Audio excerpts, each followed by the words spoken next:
응답하라 디모데, 오늘은 7번째 메시지입니다.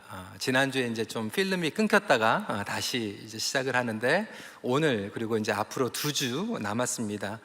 오늘은 존중으로 세우는 공동체라고 하는 제목입니다. 오늘 말씀은요, 제가 좀 민감하고 구체적인 내용도 조금 나눌 거기 때문에 여러분들이 그냥 좋게 생각하시고 또 마음을 준비하시고 오늘 말씀을 들었으면 좋겠습니다. 존중은 하나님의 형통을 경험케 하는 영적인 비밀입니다. 존중에 대해서 이야기를 하면 어떤 분들은 우리 유교적인 아니면 전통적인 윤례적인 그러한 내용으로 도덕적 메시지로 받을 수 있습니다. 그런데 오늘 이 내용은 도덕적인 윤리적인 내용을 차원을 벗어나서 영적인 비밀에 대한 내용입니다. 이 공동체를 세우기 위해서 반드시 필요한 요소가 존중입니다. 신앙생활뿐만이 아니라 모든 관계와 영역에 있어서 가장 기본적인 요소가 존중입니다. 상대방이 나를 존중하는가 아닌가 우리는 금방 느낍니다. 심지어는 아이들도 느껴요. 그래서 어른들이 아이들을 존중하지 않으면 아이들의 마음이 다칩니다. 심지어는 강아지들도 압니다. 누가 존중을 하고 안 하는가는 상대방의 마음을 열게 하고 그 관계를 아름답게 건강하게 형성시켜줍니다. 존중이란 무엇인가? 상대방의 가치를 인정하고 정중하게 대하는 것을 뜻합니다. 그러니까 조금 더 실제적으로 말하자면 상대방을 나보다 더 낮게 여기는 것이 존중입니다. 안타깝게도 저와 여러분들은 지금 존중이 무너져가고 있는 사회를 살아가고 있습니다. 상대방에 대한 이 존중이 사라지고 있죠. 여러분, 지금 우리 캐나다와 미국이 가장 가까운 이웃 나라라고 하고 있지만 뉴스를 보면 안타깝죠. 우방국에 대한 신뢰와 평화가 무너지고 있습니다. 그뿐만이 아니에요. 좋은 역사와 전통에 대한 존중도 무너지고 있고요. 희생과 섬김에 대한 존중도 무너지고 있는 것을 우리는 눈앞에서 보고 있습니다. 수년 전에 뉴스를 크게 떠들썩하게 했던 기업인의 갑질,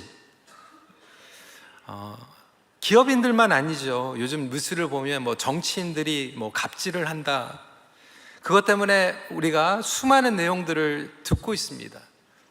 근데 기업에서 정치적으로 일어나는 것뿐만이 아니죠. 사실 교회 안에서 사역 가운데에서도 갈등과 문제가 일어나게 되는데, 사실 그 내용을 조심히 들여다보면 대부분의 이유는 서로에 대한 존중이 없기 때문에 일어납니다. 그러니까 상대방의 입장, 그리고 관점에 대한 존중이 없는 거예요. 종종 그런 일들이 일어나게 되죠. 어떤 분에게 이제 사역을 맡깁니다. 사역 팀장이 될 수도 있고, 장로님이 될 수도 있고, 사역자가 될 수도 있어요. 그러면 새로 맡기 전에 그 기존에 수년 동안, 수십 년 동안 희생하고 섬긴 분들이 있는데, 그분들의 내용을 듣고 그것을 존중해야 되는데, 듣기도 전에, 그리고 부임하기도 전에 자기가 가면 싹 다 바꾸겠다는 거예요. 그 내용을 이제 들으면 거기 있었던 사람들이 저분이 오시면 우리 다 그만두겠다는 거예요. 여러분, 어떻게 해야 될까요? 아주 기본적인 내용인데도 불구하고 그러한 배려와 존중이 없다 보니까 이 사역에서 동역자들끼리 서로 싸우는 거예요. 다른 의견이 있어도 존중이 있는 가운데에서 다른 의견을 내는 것과 그 상대방을 무시하고 깎아내리면서 자기의 주장을 하는 것은 다릅니다. 물론 마음에 안 들 때가 있고 더 좋은 방법들이 얼마든지 있지만 상대방이 나를 존중하지 않으면 더 좋은 방법도 귀에 안 들려와요. 마음이 강팍해집니다. 여러분, 선교지에서도 이런 일들이 굉장히 많이 일어나요. 때로는 선교지에 갔는데 선교사님들이 이제 가난한 나라에 특히 갔을 때 물품을 도와주고 재정적으로 도와줍니다. 근데 자칫 잘못하면 몇 년이 지나면 이제 선교지에서 선교사님들이 제왕적이 될 때가 있어요. 그러니까 사람들을 부리기 시작합니다. 사역자들을 무시하게 돼요. 그러면서 영적인 갑질이 일어나고요, 영적인 폭력이 일어나는 것도 사실입니다.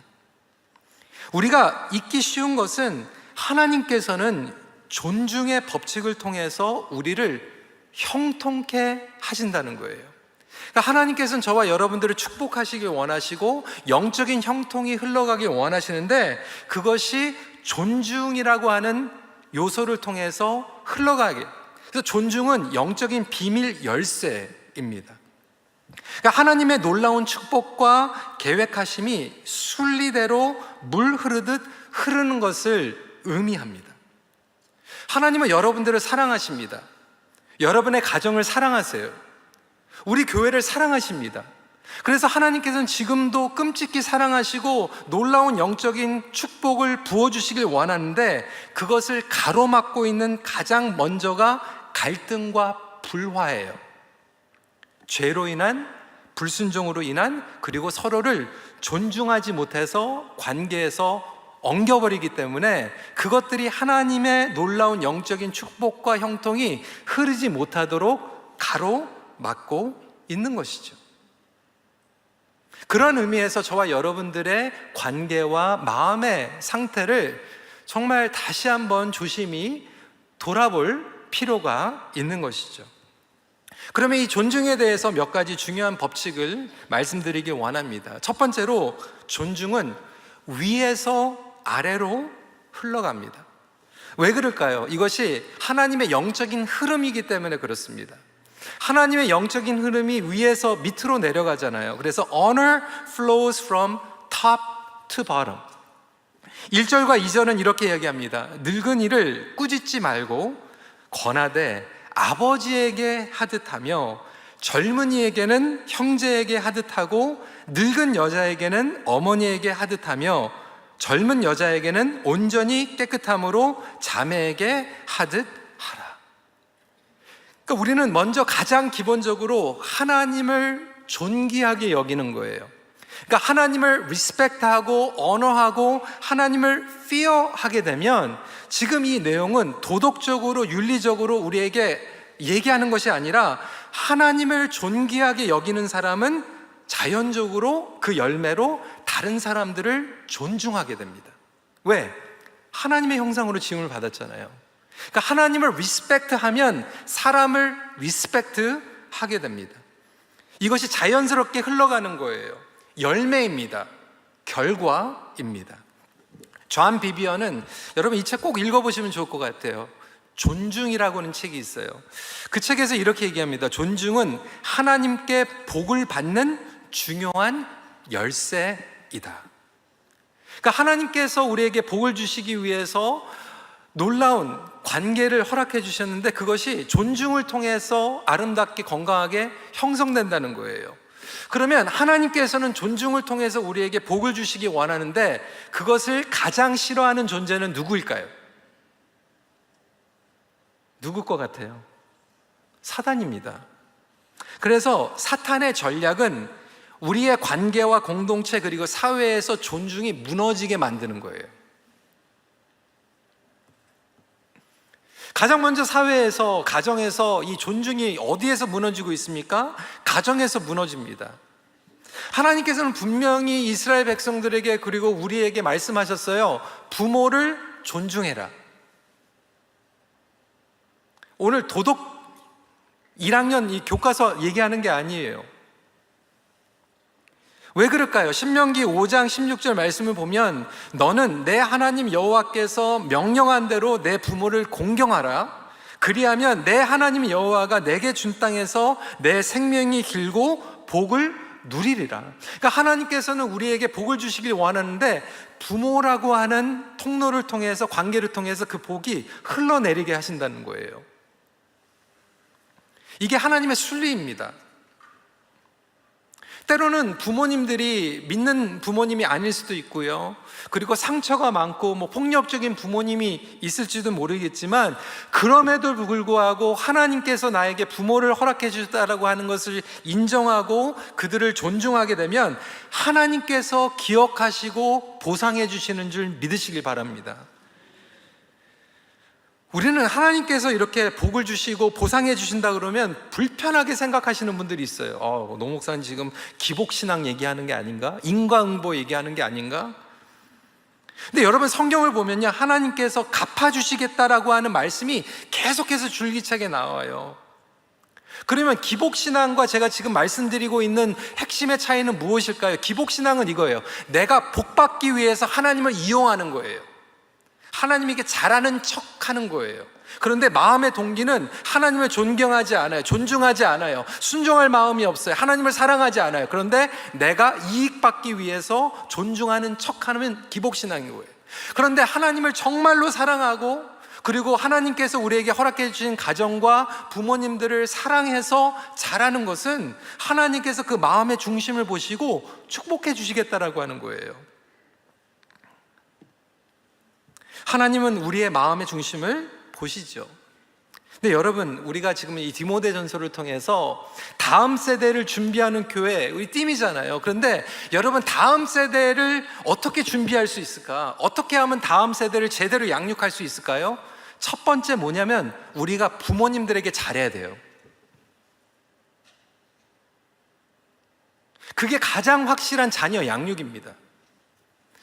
우리 기성세대가 부모님들에게 존중하고 잘하는 것을 봐야지 우리 자녀들이 그걸 보고 똑같이 해요. 제가 몇 달 전에도 말씀을 드렸지만 어느 집사님이 그러더라고요. 젊어가지고 부모님들을 자주 찾아가지 못했대요. 인사도 제대로 못했대요. 전화도 못했대요. 그런데 아이들 때문에 바빠가지고 그렇게 살았는데 나중에 보니까 아이가 커가지고 자기한테 똑같이 하더래요. 바빠가지고 안 쳐다보고 전화도 안 하더래요. 반대로 오히려 바쁘지만 부모님들을 존중하고 잘 모셨던 분들은 아이들이 그걸 보더니, 나도 크면 우리 엄마 아빠한테 그렇게 해야 되는 거구나. 그러니까 교회에서도요, 하나님께서 놀라운 영적인 축복을 부어주시는데 사실 우리 어르신들을 통해서 부어주시는 거예요. 다음 세대를 어떻게 잘 가르칠 수 있을까? 무조건 다음 세대만 잘 가르치면요, 잘해주면 어떻게 됩니까, 여러분? 스포일 되잖아요. 애들 먼저 다 해주면 애들이 어떻게 큽니까? 요즘 MZ세대, 알파세대, 뭐라고 영어로 사회학자들이 얘기하면 entitled generation이래요. 자기 권리 주장만 하는 세대래요. 아이들 먼저 아니에요, 여러분. 할머니, 할아버지 먼저예요. 어르신들 먼저예요. 그거를 아이들이 봐야지 아이들이 자라면서 자기들에게도 똑같이 적용을 하게 됩니다. 지난주에 우리 연합예배 드릴 때 그래도 준비하시는 분들이 너무 감사하더라고. 우리 EM에서 그래도 시니어들이 먼저 그냥 가가지고 친교실에 앉아 계시게 하고, 아이들은 체육관에 가든 밖에 가든 괜찮아요. 아이들은 그래도 좋아해요. 여러분, 이 부모, 그리고 어르신들, 그리고 상사에 대한 이 존중이 너무나도 중요한 것이죠. 여러분, 가정에서도요, 어떻게 하면 건강한 가정이 세워질 수 있을까? 기본적으로 아이들이 부모에 대한 존중이 무너져 있어요. 예전에는 어머니, 아버지가 뭐 얘기를 하면 아이들이 막 두렵고 떨리는 마음으로 예의를 갖추고 들었는데, 요즘은 얘기하면요, 혼내는데도 누워가지고 듣잖아요. 애들이 그래요. 왜 기본적으로 이 존중이 무너져 있냐면, 부부가 서로 존중하지 않아요. 아이들 앞에서 아버지가 어머니를 막 구박하는 경우도 있고요, 때로는 또 뒤바뀌어가지고 아이들 앞에서 막 어머니가 아버지 막 네 아빠 잘못됐다, 막 잘못된 거, 연약했던 거만 다 들춰내요. 그러면 아이들이 그걸 보면서 아버지를 존중하겠습니까? 어머니를 존중하겠습니까? 왜 부부가 서로 배우자를 존중하는 게 중요한가? 여러분, 제가 계속해서 강조하지만 지금 도덕책, 윤리책 제기하는 게 아니에요. 하나님께서 그렇게 말씀하셨어요. 왜? 영적 법칙으로 보면 부부는 생명의 은혜를 기업으로 받은 공동 상속자예요. 영적인 하나님의 공동 상속자입니다. 그래서 남편이 아내를 존중하면 남편이 올라가는 거고, 아내가 남편을 존중하면 아내가 올라가는 거예요. 반대로 얘기해서 여러분 배우자가 무시당하면요, 여러분들이 무시당하는 거예요. 그래서 오히려 나보다 더 낮게 여기고, 근데 어떤 부부는 내가 손해봤지, 우리 집이 손해봤지, 손해봤으면 얼마나 손해봤고 득을 받았으면 얼마나 득을 받고, 부부끼리 그거 가지고 지금 싸우고 있습니까? 부부가 서로 존중하지 못하면 하나님께서 가정에 부어주시는 그 축복과 은혜가 줄줄줄줄 딴 데로 새어나가는 거예요. 오늘 이 말씀을 듣고 우리 남편들은 아내를 존중할지어다. 아멘입니까? 우리 아내들은 남편들을 존중해 주세요. 왜? 하나님은요, 가정을 가장 먼저 축복하십니다. 여러분 보세요. 교회보다 가정이 먼저 생겼어요. 하나님께서는 가정을 통해서 하나님의 놀라운 영적인 축복이 흘러가게 디자인하셨어요. 그래서 기본만 해도 축복하십니다. 근데 왜 여러분 가정이 영적인 형통과 축복이 안 흐릅니까? 기본을 못 지켜서. 리스펙트 해야 되는데 디스리스펙트 하니까, 디스하고 있으니까. 하나님께서는 교회를 작정하고 축복하길 원하시는데, 교회가 그 축복을 경험하지 못하는 이유는 서로 무시하는 거예요. 존중하지 않는 거예요. 목장에서 서로 존중하지 않고, 사역을 하면서 내가 조금 잘났다고, 내가 은사가 있다고, 경험이 많다고 다른 사람들 무례히 대하고, 내 생각이 맞는 것 같으니까 수년 동안 일한 사람들 풋다운하고.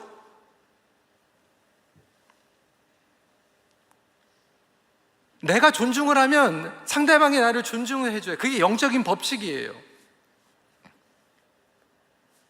반대로 여러분들이 깎아내리면 상대방이 여러분들을 깎아내립니다. 겉으로 못하면 속으로 욕해요.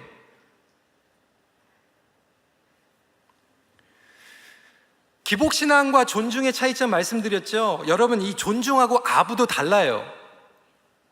어떤 분들은 존중을 하면 이 마음이 삐뚤어져 가지고 왜곡해요. 뭐 아부하냐? 사실 우리 장로님들에게 제가 부탁을 드리거든요. 제가 어디를 가도, 집회를 가도, 그리고 또 교회에서 할 때도 꼭 기도해 주세요. 왜? 제가 기도가 필요하거든요. 그래서 어느 장로님들은 정말 그거를 들으시고 기도를 이렇게 해주세요. 담임 목사 위해서 기도해 주시고. 그러면 또 어떤 분들은 또 그거 듣고 담임 목사한테 지금 아부하냐? 그게 아부입니까? 예배를 드릴 때 앞자리에 좀 앉아주시면 좋겠습니다. 외부에서 특히 강사들이 오시면 앞에 이렇게 턱 비었으면 되게 힘들어 하거든요. 멀리 보고 설교하는 것 같고. 좀 앞에 앉아달라고 그러면 어느 장로님이 앞에 앉으셨대요. 그러니까 뒤에 있는 분이 지금 목사님한테 아부하냐? 그게 아부입니까? 하나님 앞에 아름다운 예배를 드리기 위해서 우리가 영적인 질서를 세우고 서로 존중하고 노력하는 게 아부로 보입니까?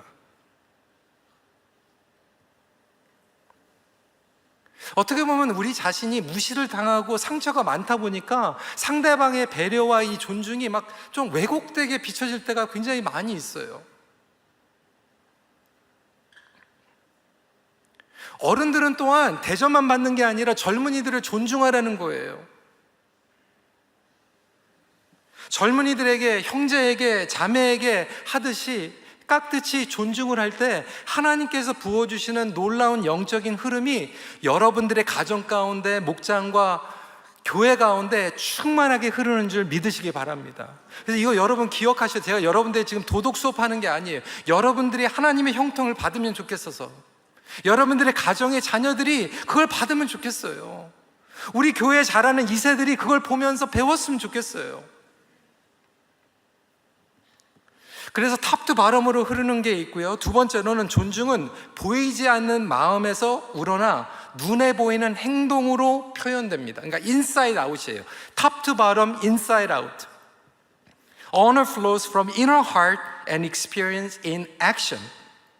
3절부터 4절입니다. 참 과부인 과부를 존대하라. 만일 어떤 과부에게 자녀나 손자들이 있거든 그들로 먼저 자기 집에서 효를 행하여 부모에게 보답하기를 배우게 하라. 이것이 하나님 앞에 받으실 만한 것이니라. 여기에서 얘기하는 것은 말로만 하지 말라는 거예요. 실천에 옮기라는 거예요. 행동으로 옮기라는 거예요. 모시라는 거예요. 그러면서 여러분, 이 시간이 없기 때문에 저희가 디모데전서 5장을 다 읽진 않았는데 거기에 보면 특별하게 연약한 사람들, 약자들, 장애우들, 난민들 돌보고 존중하라고 말씀하고 있습니다. 왜 그럴까요? 그들도 하나님의 형상으로 지으심을 받았기 때문에 그래요. 지금 세계적으로 전쟁이 일어나고 있고 난민들이 굉장히 많이 나오고 있잖아요. 사실 교회가 난민들을 가장 따뜻하게 대해줘야 돼요. 왜? 성경에서 이야기하고 있기 때문에. 그리고 예수님도 난민이셨어요. 베들레헴의 아이들이 대학살이 있었을 때 예수님의 부모는 예수님과 애굽으로 피난 가셨어요. 난민으로 자라셨어요. 소수민족으로 아픈 경험을 이스라엘 백성들이 가장 뼈저리게 느꼈어요. 그래서 하나님은 그들을 마음에 품고 계십니다. 여러분 자녀들에게도 아픈 손가락이 있을 수 있잖아요. 약자들이. 그러면 여러분, 아픈 손가락이 있을 때 그 아픈 손가락의 자녀가 어디 가가지고 찬밥되고 무시당하면요, 여러분 마음이 무너집니다. 그러면 하나님의 관점에서 봤을 때 그 약자들이, 난민들이 어디 가가지고 무시당하면 여러분, 하나님께서 어떻게 하실까요? 하나님께서 마음이 무너지시고요, 그렇게 막 대하는 사람들을 하나님께서 대적하십니다. 약자들을 마구 대하는 사람들을 싫어하세요.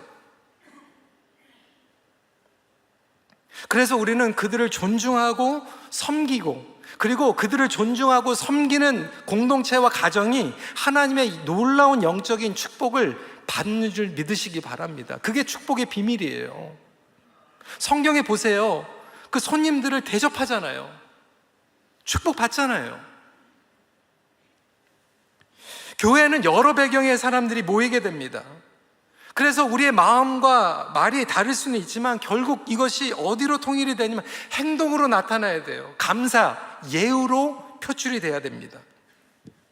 말로만, 마음으로만 푸는 것이 아니라 실제적인 행동으로 옮겨줘야 돼요. 오늘 이 말씀은 약자들, 과부들, 젊은이들, 어르신들에게만 포함되는 게 아니라 오늘 보면 지도자들에게도 존중을 보여야 된다라고 얘기하고 있어요. 우리 큰빛교회는 41년 동안 하나님께서 너무나도 건강한 교회로 성장시켜 주셨어요. 근데 지금도요, 노예를 가고 나가면요, 우리 큰빛교회 자랑거리가 참 많이 있는데 그 중에서 하나는 뭐냐면 우리 큰빛교회 장로님들이에요. 많은 분들이 큰빛교회 그러면 장로님들이 훌륭한 교회. 그리고 저는 그거 100% 동의합니다. 제가 아직도 기억이 나는 게 30년 전에 20대 초반에 처음으로 인턴십을 하기 위해서 제가 중고등부를 맡았거든요. 20대 초반에 뭐를 압니까? 경험도 없어요. 그런데 그 당시에 교육부가 맡았던 우리 원로 장로님들이 정말로 피레미 같은 저를 너무나도 존중해 주시고 세워주셨어요. 실수도 많이 했어요. 젊은 사역자였지만 우습게 여기지 않고 존중해 줬을 때 저는 두렵고 떨리는 마음으로 더 기도하게 되더라고요. 나 같은 사람이 어떻게 사역을 할 수 있을까? 정말 기도해야 되겠다. 정말 분발해야 되겠다. 미국에서 학위를 다 마치고 인턴십을 마치고 이제 영어권 담임 목사로 왔을 때도 여기 있는, 이 자리에 있는 우리 장로님들이 너무나도 잘 존중해 주시면서 세워주셨어요. 10년 전에 담임 목사 됐을 때도 마찬가지예요. 이렇게 얘기하면 조금 민감할 수 있지만 사실 제 아내는 이제 2살 때 와가지고 이 토론토에서 자랐거든요. 2살 때부터 사실 여기에 알고 계시는 우리 장로님들도 계시고 권사님들도 계세요. 근데 목회를 감당하니까요, 우리 권사님들이 존중을 해주시는데 나이로 보나 경력으로 보나 부족한 것 같은데 그렇게 존중을 해주시니까 더 분발하게 되더라고요.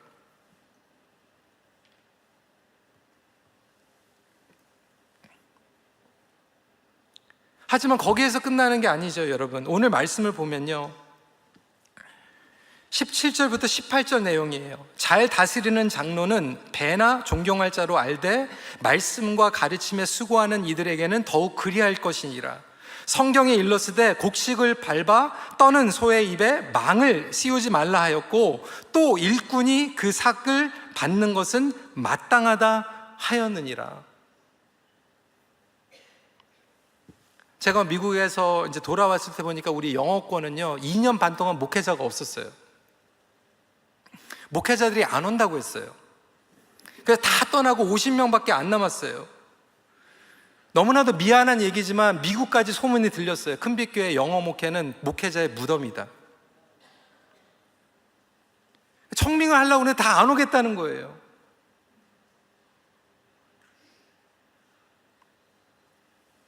근데 그 2년 반 동안의 어려운 시간들을 지나면서 교회에서 그리고 우리 영어 회중이 우리가 목회자가 오게 되면 우리가 저 서포트를 좀 잘해야 되겠다.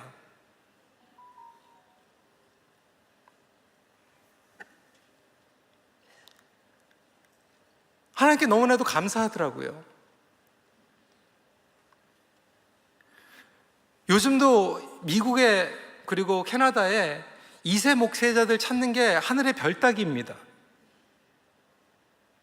영어권 목사님도 찾아달라는 거예요. 저희 교회도 찾기 힘들어요.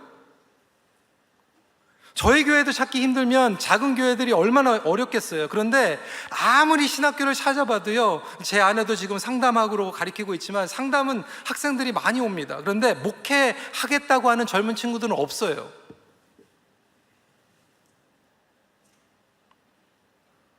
미국의 유명한 신학교에도 요즘 2세들 안 들어옵니다. 그 내용을 들어보면 다 그 얘기예요. 대학교 졸업할 때까지 이제 빚더미 있고, 그 신학교에 가면 신학교 등록비는 더 비싸고, 그럼 빚져가지고 공부해야 되는데, 그 빚져가지고 다 공부해가지고 이제 목회 들어가면 그다음부터 갚을 수가 없는 거예요. 여러분 어떻게 하시겠어요? 지난번에 우리 장로님들하고 LA 투어 하면서 미국에 성장하는 교회들 다 봤거든요. 한인교회도 봤고 미국 교회도 갔어요. 미국 교회 갔는데 미국 교회 목사님들이 우리를 투어해 준다고 나왔는데 저는 백인 목사님들 생각했는데 우리 한인 2세 목사님들이 와가지고 투어를 해주는 거예요. 그 교회 목회하고 있다는 거예요. 제가 놀랐어요. 너무 훌륭한 친구들인데 왜 우리 한인 2세들이 한인 교회에서 목회 안 하고 미국 교회에서 목회하고 있나 제가 물어봤어요. 왜 여기 와 있냐. 그러니까 2가지 얘기하더라고요. 새벽 기도 안 해서 좋고, 2번째는 월급을 더 많이 준대요. 여러분, 물론 우리가 뭐 월급 받는 거 이것 때문에 왔다 갔다 하면 사꾼이죠. 그것 때문에 목회하는 건 아닐 거예요. 그러면서도 불구하고 제가 그 내용을 듣는데 굉장히 안타까웠어요. 왜? 제가 신학교를 졸업하고 지금 25년이 넘었는데 목회를 하면서 제 친구들 목사님들 중에서는 목회를 실패하고 지금 목회를 하지 않고 있는 친구들이 반 정도가 돼요. 근데 그 친구들이 얘기하는 거예요. 자기가 목회를 더 이상 하지 않고 있기 때문에 그리운 건 있대요. 설교를 하지 못하는 게 되게 아쉽대요. 그런데 재정적으로 쪼들리지 않아서 너무 좋대요. 먹고 싶은 거 먹을 수 있고 사고 싶은 거 살 수 있고. 저는 그 얘기 듣는데 되게 좀 씁쓸하더라고요. 그래서 저는 너무나도 감사한 게 이제 한어권, 영어권 이렇게 목회하면서 또 어떤 분들은 또 오해하세요. 제가 한어권, 영어권 담임 목사로 있으니까 한어권에서도 월급 받고 영어권에서도 월급 받고 뭐 두탕 뛰는 거 아니냐. 또 그걸 또 물어보셨대요. 기가 막혀가지고. 여러분 저 그렇게 안 합니다. 우리 KM, EM에서 반씩 서포트 해주세요. 그래도 제가 영어 목회 이렇게 목양은 많이 시간을 배당은 못하기 때문에 좀 너무나도 미안하고 고마운 것은 제 아내가 영어 예배 끝나고 남아가지고 목양하고 신방해주고 때로는 이제 한국권 예배에 제 설교할 때 들어오고요. 제가 못 가니까 영어 큰 친구들 만나고 초대하고 같이 교제하고, 작년까지 우리 영어권에서 제 한국어 목회비까지 다 대줬어요. 근데 장로님들이 이거 도저히 말도 안 된다 그래가지고 올해부터 한옥권의 목회비를 우리 KM에서 이렇게 배정을 해주셔서 너무 감사하더라고요. 오늘 사도 바울은 디모데를 통해서 이야기하고 있는 거예요. 약자들을 존중하고 어른들을 존중하고 그리고 장로님들을 존중하고 티칭 엘더 목회자들이 티칭 엘더거든요. 가리키는 장로들을 존중하고, 그뿐만이 아니죠. 아무나 안수 주지 말라는 거예요. 정말로 검증하고 안수받고, 요즘은요 진짜로 온라인으로 목사 안수 받아요. 진짜예요. 우리 딸한테 이메일이 왔대요. 목사 라이센스 혹시 원하냐고. 그래서 50불을 냈더니 진짜로 자격증이 왔어요. 제 딸은 목사는 아닙니다. 근데 라이센스 오는지 안 오는지 봤더니 라이센스가 오더래요. 교회 안에서 안수 함부로 받고 조심해야 됩니다. 안수 받았는데 헌신 없고. 그래서 오늘 이 말씀은 뭐라고 얘기하고 있어요? 장로님들을 안수를 줄 때 함부로 세우지 않는데, 일단 우리가 검증을 하고 세우게 되면 정죄하지 말고 쉽게 판단하지 말라는 거예요. 19절 20절입니다 장로에 대한 고발은 두세 증인이 없으면 받지 말 것이요, 범죄한 자들은 모든 사람 앞에서 꾸짖어 나머지 사람들로 두려워하게 하라. 이 얘기 뭐예요? 사단은요 지금도 공동체를 공격합니다. 그래서 조금만 가진 거 가지고 교회 리더들을 공격하고 크리티사이즈 하는 거예요. 그래서 한두 사람 아니라 정말로 정확한 증거가 없을 때는 교회 리더에 대해서 쉽게 얘기하지 말라는, 가십하지 말라는 거예요. 흉보지 말라는 거예요. 특정한 사람의 이 차원을 넘어서 사탄의 공격과 송사로 공동체를 지켜야 되기 때문에 그런 거예요.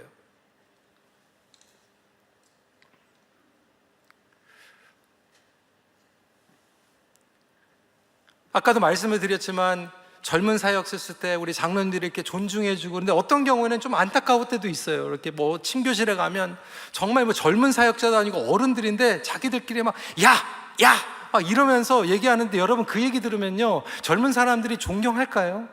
아니요, 삭막해요. 멀리하고 싶어요. 너무 사나워요. 그러니까 아이들이 있을 때 우리 부모님들이 남편이 아내를 예우해주고 아내가 남편을 예우해주는 것 같이, 교회 안에서 같은 리더들끼리 젊은이들 앞에서 존중해주고 깍듯이 올려주고, 누가 안 좋은 얘기를 해도 정확한 게 아니면 얘기하지 않고 옮기지 않고 송사하지 않고. 여러분 지금 우리 2세들이라 젊은이들이 교회를 떠난 이유가 딴 게 아니잖아요. 재미없어서? 아니에요. 교회 왔더니 너무 싸나워요. 존중이 없어요.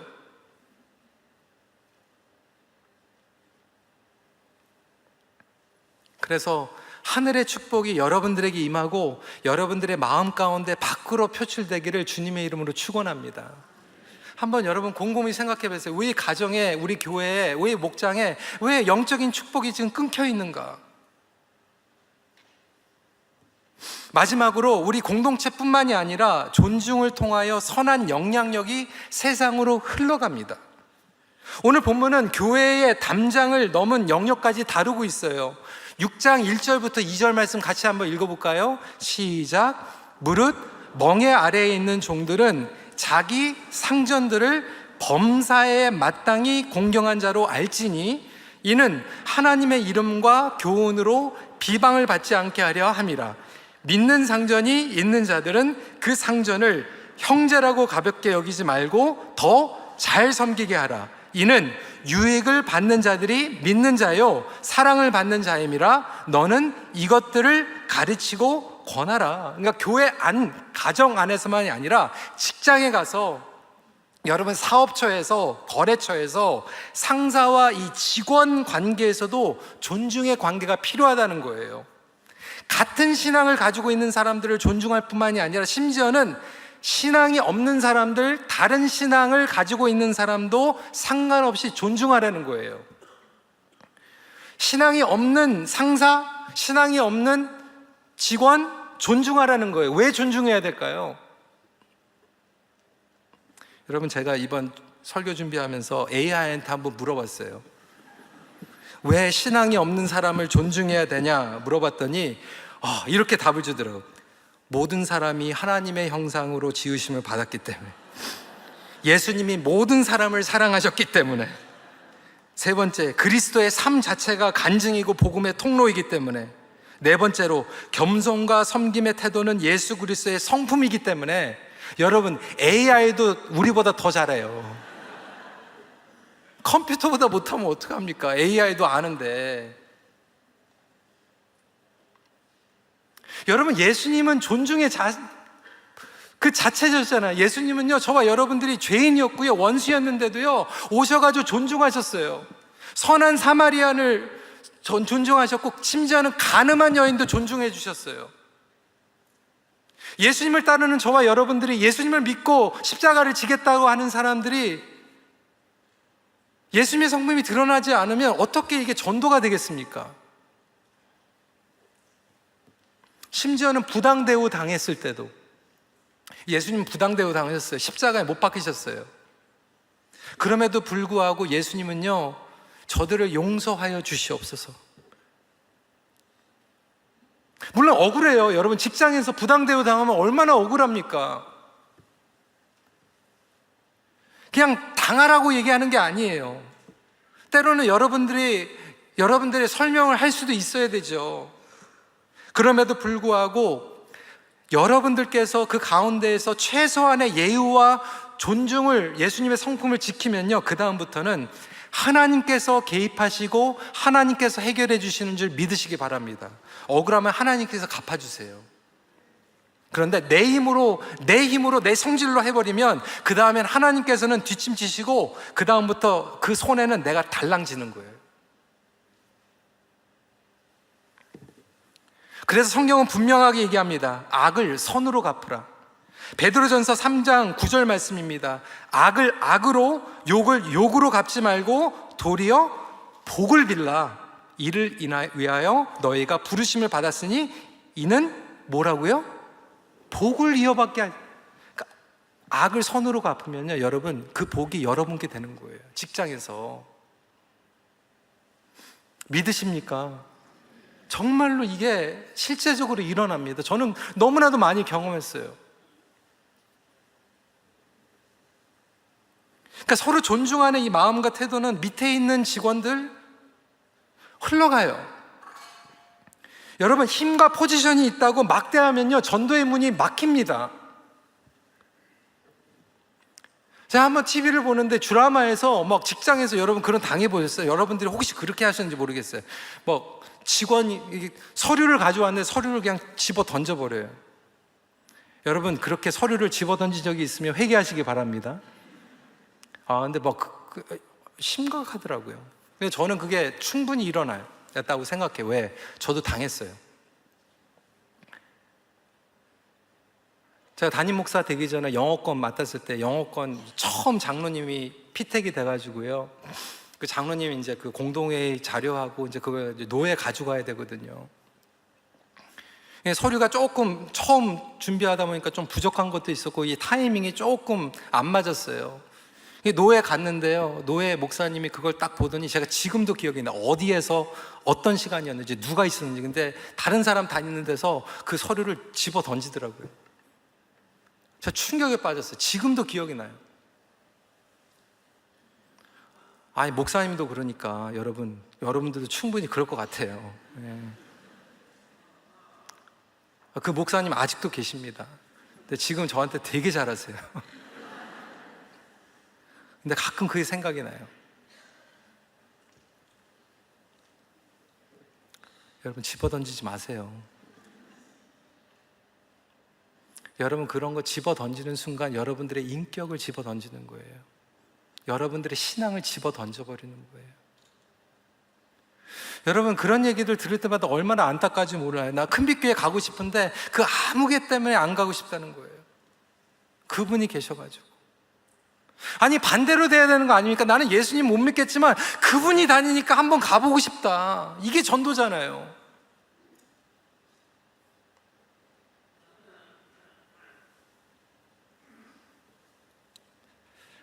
저와 여러분들이 예수 그리스도의 성품을 닮아가고 우리 안에서 스스로를 존중하고, 멀리 갈 필요 없어요. 여러분 가정에서, 우리 교회에서 서로 존중만 잘해도요, 그 놀라운 축복 가운데에서 우리 자녀들이 건강하게 자랄 것이고, 그리고 결국은 복음의 전도의 문이 열리고 세상 사람들이 이 존중이 무너지고 있는 세상 가운데에서 교회 가니까 정말로 사람답구나, 교회 가니까 정말 하나님께서 사랑하시는구나, 이것을 경험할 수 있는 저와 여러분들이 되시길 주님의 이름으로 축원합니다. 말씀 마칩니다. 하나님의 놀라운 형통이 순리대로 흐르는 삶을 갈망하며 누리십시오.